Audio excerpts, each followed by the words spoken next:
Halo Sobat Milenia. Pada pembahasan sebelumnya, kita sudah pernah membahas jurusan kuliah dengan prospek gaji yang tinggi. Namun, bagaimana dengan bidang pekerjaannya sendiri? Apakah memang terjamin akan dibutuhkan seterusnya? Kita sebagai generasi milenial atau Gen Z tentunya memiliki banyak hal yang dipikirkan sedari sekarang, terutama soal duit, cuan, dan uang. Menghitung uang lebih terasa manis daripada madu. Kalau itu mah, pastinya jadi beban pikiran semua orang sih ya. Terutama pasca pandemi seperti sekarang ini. Harga-harga dari kebutuhan pokok sehari-hari melambung naik, sementara gaji nggak naik. Banyak dari kita seperti generasi sandwich atau generasi geprek yang seringkali pusing ingin healing, tapi pusing juga uangnya nggak ada. Aduh, berat banget ya bebannya milenial ini. Nah, kalau begitu pas banget nih. Karena kali ini Millennial News akan memberikan kamu informasi mengenai 7 pekerjaan dengan prospek jangka panjang. Bagi kamu yang sedang bingung menentukan jurusan kuliah, agar dapat segera memilih jurusan terbaik dan tepat, dan bagi sobat yang sudah berkuliah di jurusan yang relate dengan pembahasan ini, agar segera memfokuskan diri untuk merencanakan karir ke depannya. Disimak baik-baik ya sobat. Pertama, ada data scientist. Sobat milenia, ada yang pernah mendengar pekerjaan tersebut? Sebenarnya, seorang data scientist itu ngapain aja sih kerjanya? Seperti namanya, tentunya mereka seorang saintis atau peneliti yang akan meneliti tentang suatu hal demi perubahan atau kemajuan yang lebih baik. Pada bidang yang satu ini, sobat akan meneliti data perusahaan yang nantinya hasil tersebut dapat digunakan untuk metode penentu keputusan. Inilah alasannya mengapa data scientist memiliki prospek jangka panjang dan banyak diminati. Bahkan pada tahun 2018 saja, sebanyak 190.000 orang menggeluti pekerjaan ini loh. Wow, angka yang fantastis ya. Tapi jangan senang dulu sobat. Kamu pun harus menguasai minimal 5 kemampuan seperti melakukan riset, menganalisis, pemrograman, statistika, hingga penguasaan bahasa asing. Nah, bagaimana? Apakah kemampuan tersebut sudah kamu miliki semuanya? Atau sobat tertarik untuk menekuni kemampuan tersebut? Jika iya, jurusan kuliah yang dapat sobat pilih diantaranya adalah sains data, matematika, statistika, sistem informasi, atau teknik informatika. Kedua, data analis. Tadi ada data science.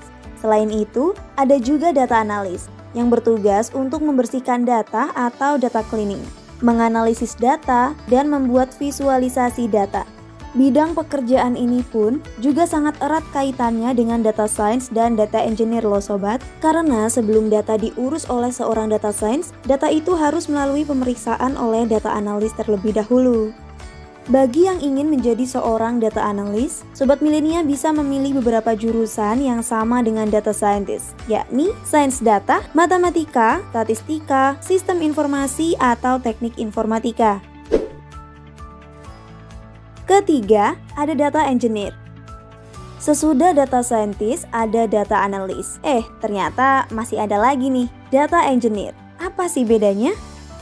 Di bidang ini, bagi kamu yang tertarik dengan pengolahan basis data atau database, kamu akan ada di barisan terdepan dalam menghadapi big data yang selanjutnya diatur dan diolah proses arsitekturnya untuk kepentingan bisnis dan pengembangan produk perusahaan. Setelah itu, barulah hasil yang telah kamu kerjakan akan dilanjutkan oleh data analis dan data scientist nih sobat. Jadi, dari trio pengolah data tadi, kalian tertarik memilih yang mana nih? Kalau tertarik menjadi seorang data engineer, tenang saja. Skill dan jurusan yang perlu sobat tekuni hampir sama dengan skill dan jurusan sebelumnya. Namun, sobat harus siap ya, kesehariannya akan diisi dengan data-data, bukan kabar dari si doi. Keempat, ada machine learning engineer. Sobat masih belum menemukan bidang pekerjaan yang pas untuk ditekuni atau ingin yang lebih menantang mungkin? Bidang yang satu ini dapat membuat kamu tertarik. Sebab jika sobat bekerja di bidang ini, sobat akan membuat sebuah algoritma untuk proses pembelajaran mesin bagi AI atau Artificial Intelligence. Jadi, skill yang harus dimiliki pun tentunya berkaitan dengan bahasa pemrograman, ilmu komputer dan pemrograman, statistika, bahkan sampai desain sistem loh.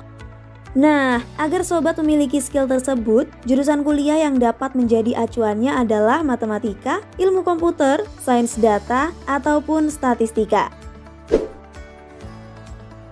Yang kelima adalah digital marketing specialist. Tentunya sobat milenia sudah familiar dengan digital marketing bukan? Ya, digital marketing merupakan bidang pekerjaan yang sangat memerlukan skill pemasaran yang baik dan menarik agar suatu produk yang ditawarkan dapat menarik perhatian calon idaman hati. Dia benar-benar memukau. Bukan dong, tentunya calon pembeli ya sobat.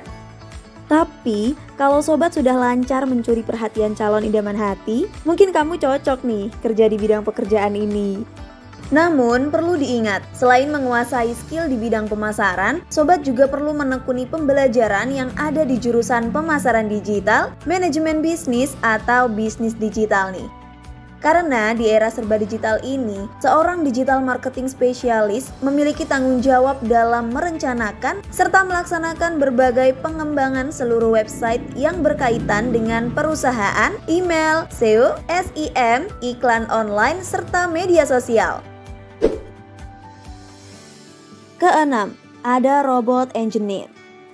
Bagi kalian yang suka mengutak-ngatik barang atau suka bereksperimen untuk membuat robot dari barang-barang elektronik, bisa jadi bidang robot engineer atau teknisi robot akan cocok untuk kamu. Seperti tokoh hero di film Big Hero 6 gitu. Hi, my name is Hero.